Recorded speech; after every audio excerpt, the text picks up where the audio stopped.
So, ano tong mixed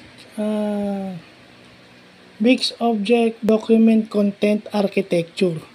So, ito ay ginagamit ng IBM for text, graphics, vector graphics, and even barcode. So, ibig sabihin yung mga cash registers natin, yung mga nakikita natin sa mini-stop, sa 7-Eleven at kung saan convenience store na IBM yung kanilang mga cash registers, ginagamit yung MODCA.